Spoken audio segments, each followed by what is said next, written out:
ሰላም ጋይስ እንዴት ናችሁ? ዛሬ በሌላ ቪዲዮ ተመልሰናል። በዛሬው ቪዲዮአችን ደግሞ እንደ ጀማሪ ቢዝነስ ኦነር ሰርቪሳችንን ወይም ፕሮዳክታችንን በነፃ መስጠት ምን ያክል ቫልዩ እንዳለው ምን ነው ይሆናል። 5 ፖይንቶች አዘጋጅቻለሁ። ስልኬን ሪፈር እያረኩ ስለምነግራችሁ ዝቅ እያልኩ ከሆነ ሪፈር እያረኩ ነው ማለት ነው ያዘጋጀሁት ነው። ዛሬ የምናወራባቸው ኮንሰፕቶች ሴልስ ፈነላችን ላይ ወይም አንድ ደንበኛ በራችን ከገባ በኋላ በነፃ እቃ ከመስጠት አንስቶ እንዴት ውዱን እቃ ልናስገዛው እንደምንችል ከተለያዩ ቦታዎች በሰራሁት ሪሰርች ምነግራችሁ ይሆናል። ፍሪ ሰርቪስ መስጠት፣ ፍሪ ፕሮዳክት መስጠት እኔ በጣም በስሞለር ስኬል ተለማምጫለሁ። as a business owner እናንተ ይሄን ቪዲዮ የምታዩ ሰዎች ከኔ በላይ ኢንካም ሊኖራችሁ ይችላል፣ ከኔ በላይ የቢዝነስ ኖሌጅ ሊኖራችሁ ይችላል። ነገር ግን እነዚህ ነገሮች ማስተር አድርጋችኋለሁ ብዬ አስባለሁ። ምክንያቱም ህይወቴ ላይ በጣም በጥቃቅን ነገርም ፕራክቲስ አደረጋቸው ስለነበር ላለፉት 2 አመታት ማለት ነው። ስለዚህ ሰርቪሳችንና ፕሮዳክታችንን በነፃ ለከስተመሮቻችን መስጠት ጥቅሙ ምንድነው? አንደኛ ሬሲፕሮሲቲ ባያስ የሚባል ኮንሰፕት አለ። ይሄ ኮንሰፕት አንድ ሮበርት ካልዲኒ በተባለ ሳይኮሎጂስት ሲሆን የተፈለሰፈው ሲሆን የተገኘው ብለን እንያዘው። ምን ይላል? humans are wired to give back if a certain thing is given to them። ሰዎች የሆነ ነገር ከተሰጣቸው መልሶ ለሰጣቸው ሰው ለመስጠት የሆነ ሙቭ የሚያደርጋቸው ፑሽ የሚያደርጋቸው ነገር አለ ይላል ሮበርት ካልዲኒ። ስለዚህ ምን ጊዜም ለሰው ነፃ ነገር ስትሰጡ ያ ሰው ኦብሊጌትድ የሆነ ይመስለዋል፣ ለእናንተ መልሶ መስጠት እንዳለበት መስሎ ይሰማዋል። ስለዚህ ኮምፕሊትሊ ሳይኮሎጂካል ነገር ነው። አሁን የሆነ ሰው ቤቱ ጋብዞኝ በጣም አክብሮ በጣም የሚገርም ምግብ አቅርቦልኝ ተንከባክቦ ከላከኝ እኔ ቀጣይ ምሮማ ከዛ ቤት እንደወጣው ምንድነው ማስብ? ኦኬ ለዚህ ሰው ይሄን ነገር ማድረግ አለብኝ ምክንያቱም አድርጎልኛል። ይሄ ሬሲፕሮሲቲ ባያስ ይባላል። ጭንቅላታችን አውቶማቲክሊ ቫልዩ ለሰጠን ሰው መልሰን ቫልዩ መስጠትን እንድንፈልግ ያደርገናል። ስለዚህ እንደ ቢዝነስ ኦነር ዝም ብሎ አሁን ይሄን ያክል ዲስካውንት አለን ከማለት ይልቅ በጣም ትንሽ ታይማችሁ ማትወስድባችሁ ሰርቪስ አለች አይደለ? እሷን በነፃ ኦፈራል። ፕሮዳክት በጣም በርካሽ ብር መገዛው ፕሮዳክት ልትኖር ትችላለች። እሷን በቀላል ምሳሌ ላስረዳችሁ። ዳቦ ቤት ካላችሁ ለመጀመሪያ ከስተመሮቻችሁ ለመጀመሪያ ጊዜ ስቶራችሁ ለሚመጡት ከስተመሮች አንድ የሆነች ኬክ ነገር ሰጧቸዋላችሁ። በጣም በርካሽ የሚፈጅባችሁ ትንሽ ኬክ ልትወጥ ትችላለች። እቺ ነገር ቅመሷት፣ በነፃ ነው አብሶሉትሊ እኔ ሽያችኋለሁ፣ ቅመሷት ብላችሁ ትሰጣላችሁ። ከዛም በኋላ እነዛ ሰዎች ያንን ኬክ ከቀመሱ በኋላ ከጣፈጣችሁ አንደኛ ኳሊቲ የሆነ ፕሮዳክት ከሆነ ያላችሁ ወይም ኳሊቲ የሆነ ኬክ ከሆነ ያላችሁ እነዛ ሰዎች ኢዘር ወይ መመለሳቸው አይቀርም። ነገር ግን በነፃ ደግሞ ስለሰጣችኋቸው ሳይኮሎጂካሊ እነዛ ሰዎች ይሄ ሰው የሆነ ቫልዩ ሰጥቶኛል ለኔ በነፃ፣ ስለዚህ ያንን ሰው ሄጄ መጥቀም አለብኝ ብለው ስለሚያስቡ ተመልሰው መምጣታቸው አይቀርም። እዚህ ጋር ገንዘብ ሉዝ ላረግ ይችላል ያላችሁ እንደሆነ ይገባኛል። ነገር ግን ይሄኛውን ደግሞ በኋላ ላይ የምናወራበት ይሆናል እንዴት ገንዘብ ሉዝ እንደማታረጉ። ሁለተኛው ቴክኒካችን ፉት ኤንድ ዘ ዶር ቴክኒክ ይባላል። ስለዚህ ኮንሰፕት ለመጀመሪያ ጊዜ ያወሩት 2 ፕሮፌሰሮች ሲሆኑ ጆናተን ፍሪድማን እና ስኮት ፍሬዘር በመባል ይታወቃሉ። ኮንሰፕቱ እንደዚህ ይላል: when someone agrees to a small initial request they are much more likely to say yes to a larger one later in time። አንድ ሰው መጀመሪያ ላይ ለተወሰነች ትንሽ ነገር እሺ ካላችሁ በኋላ ትልቁን ነገር እሺ ለማለት ኢንክላይንድ ይሆናል። ይሄ በጣም ብዙ ሴልስ ፐርሰኖች ሲጠቀሙት አይዋል። የስላደር የሚባል ነገር አላቸው። ለምሳሌ ቤት ሲሸጡላችሁ ልጆቻችሁ የሚጫወቱበት ሰፊ ግቢ ትፈልጋላችሁ? አዎ ቤቱን እያሳያችሁ ማለት ነው። አዎ ትላላችሁ። እንደዚህ አይነት ሰፈር ላይ መኖር ደስ አይልም? ግን አየሩ ምናምን ደስ አይልም? እቺን አትክልት አትወዷትም? የስ እያላችሁ ትሄዱና ልክ የስላደሩን ቢልድ አፕ ካረጉት በኋላ ለትልቁ ኦፈራቸውም የስ የማለት ቻንሳችሁን ወይም ላይክሊሁዳችሁን እየጨመረ ነው የሚሄደው። ይሄም ሳይኮሎጂካል ህግ ነው በድጋሚ። What the fuck?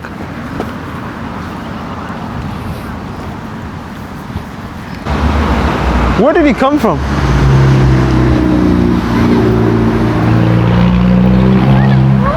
That's a fox, yeah.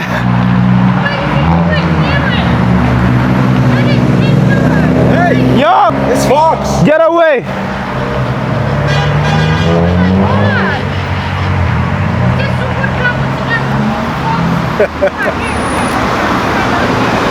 አራ ጋይስ ቁጭ ብዬ ቪዲዮን በሰላም ፊልም እያደረኩ ቀበሮ አልመጣም እንደ ቀልድ እንዴ ጨዋታ።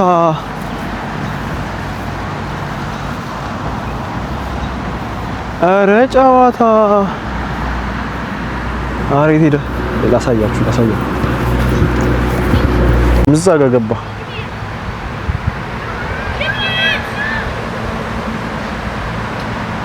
አይታይ አንድ ሰው አንድ እግሩን በር ውስጥ ሲያስገባ የሚለውን በኤግዛምፕል በሪል ላይፍ ኤግዛምፕል ላስረዳችሁ። ለምሳሌ ጂም ኦነር ናችሁ፣ በጂም ካላችሁ ለሆነ ሰው በጣም በርካሽ ዋጋ የ3 ቀን ጂም ሜምበርሺፕ ትሰጡታላችሁ፣ ወይ በነፃም ሊሆን ይችላል። በጣም በቃ ኢንሴን በሆነ ርካሽ ዋጋ ማለት ነው። ከዛ ያ ሰው 3 ቀን ተመላልሶ ጂሙን ከለመደው በኋላ ከቀመሰው በኋላ በዛ ላይ ደግሞ ጂማችሁ አሪፍ ከሆነ አንድ እግሩን አስገብቷል በራችሁ ውስጥ የግዢ በራችሁ ውስጥ። ስለዚህ ልክ ያቺኛዋ 3 ቀን ስታልቅ ያ ሰው he's going to be inclined to buy your package እንደ ጂም ኦነር የእናንተን ፓኬጅ ለመግዛት ተገፍቷል። ኦልሬዲ ገብቷችኋል። አንድ እግሩ በር ውስጥ ገብቷል። ሰርቪሳችሁን ወይም ፕሮዳክታችሁን በነፃ መስጠት አንደኛው ሌላኛው ጥቅሙ ይሄ ነው። ውስጤን ሰላም እየተሰማኝ አይደለም አሁን ራሱ እግዚአብሔር አጠገቤ ነበር ማርያምን እዚህ ጋር መጥቶ አይቼው ነው ወደዛ ሄድኩት። የዱር ደግሞ ስለመሰለኝ ተደናገጠሱ። ኧረ በለ ወንድ ልጅ ተበላ። ያ ልጁ ደግሞ ጀዝባ ፈረንጅ ጅል ነው፣ ምንም አያውቅም። ይከተሏል ውሻ መስሎት ሊያጫውተው። ትልቅ ውሻ ነው የሚመስለው። እኔም መጀመሪያ ውሻ ነበር የመሰለኝ። እሺ ወደ ፖይንታችን እንመለስ። ሶስተኛው ለሰዎች ነፃ ሰርቪስ ወይም ፕሮዳክት መስጠት ያለበት ሪዝን ብዬ ማስብበት the law of familiarity የሚባል law አለ። people buy what they know። የዚህ ኮንሰፕት ሳይንቲፊክ ሩቱ የመጣው ሮበርት ዛጆንግ ነው ምናምን ቼክ ላድርገው። ሮበርት ዛጆንግ ከሚባል ፕሮፌሰር ሲሆን ኤክስፖዠር ኢፌክት ብሎ ይጠራው ነበር። እሱ ምን ይላል? እሱም the more a person sees your product, sees your services, sees your content, the more likely they're going to trust you። ሰው የሚያየውን ነገር ነው የሚገዛው፣ አይቶ የቀመሰውን ነገር ነው የሚገዛው በተፈጥሮም ማለት ነው። ለዛም ነው አሁን ብዙ ሰዎች ቲክቶክ ላይ ፍሪ ቫልዩ ፖስት አድርጉ፣ ዩቲዩብ ላይ ፍሪ ቫልዩ ፖስት አድርጉ የሚሉት አንድ ሰው ያየውን ነገር አይደለም የሚያምነው። ሰው እናንተ ፍሪ ቫልዩ እየሰጣችሁ በሄዳችሁ ቁጥርና ሰው እያያችሁ እያመናችሁ በሄደ ቁጥር ከናንተ መግዛትን አይፈራም። ምክንያቱም ትረስቱን ቢውል እያደረገው ስለሄደ ማለት ነው። ለዚህ ደግሞ በጣም ሪል ላይፍ ኤግዛምፕል ነው ብዬ ማስበው የቲቪ ማስታወቂያዎች ነው። ቲቪ ላይ አንድ ማስታወቂያ ሲደጋገም ከየማስታወቂያው ከናንተ ገንዘብ ለመውሰድ አይደለም እየሞከሩ ያሉት ሰዎች፣ እናንተ ከዛ ብራንድ ጋር ፋሚሊየር እንድትሆኑ ያንን ብራንድ ደጋግማችሁ እንድታዩት ነው። ዲዩ ገወረም ሳይኝ አሁን ለምሳሌ የሆነ ካቺ የሆነ ዘፈን ይጨምሩበትና ማስታወቂያው ላይ ያንን ማስታወቂያ በቀን 5 ታዩታላችሁ።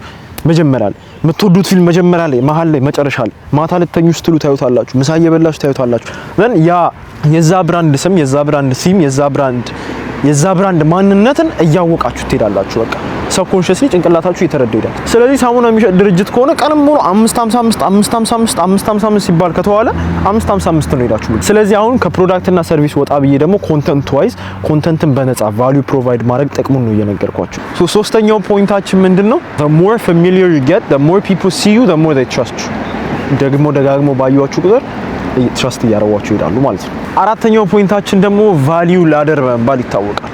ይሄኛው ኮንሰፕት ያገኘሁት አንድ ራስል ብራንሰን የተባለ ጸሐፊ አለ። .com secrets የሚባል መጽሐፍ አለው።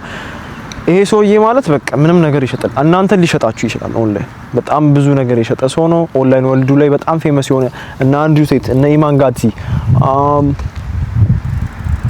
ብቻ ዩኖይሚት እና አሌክስ ሆርሞዚ የዚህን ሰውዬ ቲፖች ነው የሚጠቀሙት። የዚህን ሰውዬ ሪሰርቾች ነው የሚጠቀሙት። ይሄ ቫልዩ ላደር የሚባለውን ኮንሰፕት እሱ አይደለም የሚያመጣው፣ እሱ አይደለም የፈለሰፈው፣ ነገር ግን ፌመስ ያደረገው እሱ ነው። ከዛ በፊት እነ ማክዶናልድስ ለአመታት ሲጠቀሙት አይተናል። ቫልዩ ላደር በአጭር አማርኛ ምንድነው? ደረጃ ነው። ቫልዩ የምትሰጡበት ደረጃ። የመጀመሪያው ስቴፕ ላይ እርካሽ የሚባለውን ሰርቪሳችሁን ትሰጣላችሁ። ወይም ለዛ ሰው የሆነ ሰው ሲመጣ የሆነ ከስተመር ሲመጣ እናንተ ሱቅ እርካሽ የሚባለውን ነገር ትነግሩታላችሁ። ያቺን ሲገዛ ወደ ቀጣዩ ታሸጋግሩታላችሁ፣ ወደ መካከለኛ ዋጋው። ያቺን ሲገዛ ከፍ ወዳለው ዋጋ ታሸጋግሩታላችሁ። እንደዛ እያለ ማክሲመም ኦፈሪንጋችሁ ላይ ወይም ውድ የምትሉትን እቃ ይገዛላችኋል ነው ኢኒሻል ኮንሰፕቱ። ይሄ ስትራክቸር እንዴት ነው የግዢ ፕሮሰሱን ሲምፕል የሚያደርግላችሁ? ልክ እንደ ሪል ላይፍ ደረጃ ሳይኖር አሁን ካለውበት ፖይንት ሌትስ ሴ በጣም ከፍ ያለ ቦታ ላይ ዝም ብዬ ተንጠላጥዬ የመውጣት ክብደቱን አስባችሁታል? ያንን ሜንታሊ አስቡት። ነጋዴ ስትሆኑ አንድ ከስተመር ከናንተ ከመግዛቱ በፊት ሜንታሊ ያንን ክላይም አድርጎ መውጣት አለበት፣ ያንን ከፍታ። እናንተ ግን ደረጃውን ካስቀመጣችሁለት ሲምለስ ይሆናል ፕሮሰሱ። የመጀመሪያ ደረጃውን ይረግጣል፣ ሁለተኛ፣ ሶስተኛ እያለ ይወጣል ማለት ነው። በምሳሌ ለማስረዳት ያክል አሁን ለምሳሌ ማክዶናልድስ በጣም ፑሽ የሚያደርጉት የሆነ አንዳንድ ኦፈሮች አሉ። ለምሳሌ በ3 ብር አንድ በርገር አለ ብለው በራቸው ላይ ለጥፈዋል እንበል። አንድ ሙሉ በርገር ቺፕሱን ጨምሮ ለስላሳው ምናምን ጨምሮ $16 ነው እንበልና ማለት ነው። በርገር $3 ብሎ ከለጠፉ በኋላ ፉድ ትራፊክ ይጨምርላችኋል። ወደ ሱቁ የሚገዛው ሰው እየጨመረ ይሄዳል። ብዙ ሰው የመጀመሪያውን እርምጃ ተራመደ፣ የመጀመሪያውን ደረጃ ወጣት ማለት ነው። ልክ የመጀመሪያውን እርምጃ ተራምዳችሁ በርገሩን ልገዙ ሲገቡ አፕሴል ያደርጓቸዋል። መጠጥ ነገር ትፈልግበታለህ ይሏቸዋል። አዎ ስትሉ ለምን አንድ ላይ ኮምቦ አናደርገውም? ኮምቦ ዲላችንና ይታዋል። በርገሩን ይዞ ቺፕሱን ይዞ ለስላሳውን ይዞ አንድ ላይ ይመጣ ኮምቦ አለን፣ እሱ ላድርግልህ ይሏቸዋል። በቃ ኦልሬዲ ደረጃውን ወጣችሁ ጨርሳችኋል። ስለዚህ ኮምቦ ትልቁ ደረጃ ላይ ወጣችሁ። ስለዚህ ኮምቦ ማክሲመም ደረጃው ከሆነ ማክሲመም ደረጃው ላይ ወጣችሁ ማለት ነው። መጀመሪያ ግን እንደገባችሁ ኮምቦን ኦፈር ቢያደርጉላችሁ የ$16 በርገር ግዙ ቢሏችሁ አገዙ። ቀደም በሰጧቸው ኤግዛምፕል መሰረት ከፍ ያለውን ነገር ተንጠላጥሎ እንደመውጣት ያክል ማለት ነው። ስለዚህ ይሄኛውን ደግሞ በቢዝነስ ላንጉዌጅ ስንተረጉመው አንድ ሴት ጥፍር ቤት አላት ነው። እያሰብኩ ነው ምን አይነት ኤግዛምፕል ልሰጣችሁ እንደምችል። ሶ ለዛ ጥፍር ቤት መጀመሪያ ላይ ኔል ሼፕ አፕ ነፃ ኔል ሼፕ አፕ ልትል ትችላለች። ነፃ እንደዚህ መሞረድ ሊሆን ይችላል። እንደዛ ብላ ሳይን በር ላይ ትለጥፋል። ለምሳሌነት ነው። ስለ ጥፍር ምንም ማውቀው ነገር የለም።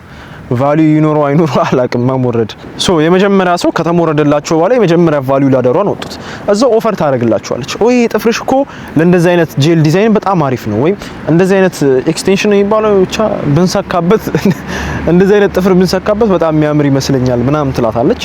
ለኔ ያቺ ሴትዮ እያሰበች ትሄዳለች። የመጀመሪያ ደረጃውን ኦልሬዲ ወጣለች። ስለዚህ ቀጣይ ጊዜ ትመጣለች፣ ከፍ ያለውን ደረጃ ትወጣለች። ከዛም በኋላ ውዱን ነገር ትነግራታለች። ከፍ ያለው ደረጃ ላይ የመጨረሻ ማክሲመም ፕራይሲንጓን ስትነግራት መውጣት አይከብዳት። ይሄንንም ለምን ፕሮፊታብል እንደሚሆን ምነግራችሁ ይሆናል። አብዛኞቻችሁ እንዴ ለምን ብለን በነፃ እየሰጠን እንዴ ፕሮፊታብል ነው እያላችሁ ሊሆን ይችላል።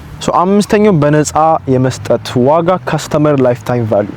አብዛኞቻችሁ በነፃ ስጡ ስላችሁ እዛው ጋር ያለችውን ኢንተራክሽን ነው የምታስቡት፣ እዛው ጋር ያለችው ፕሮፊት።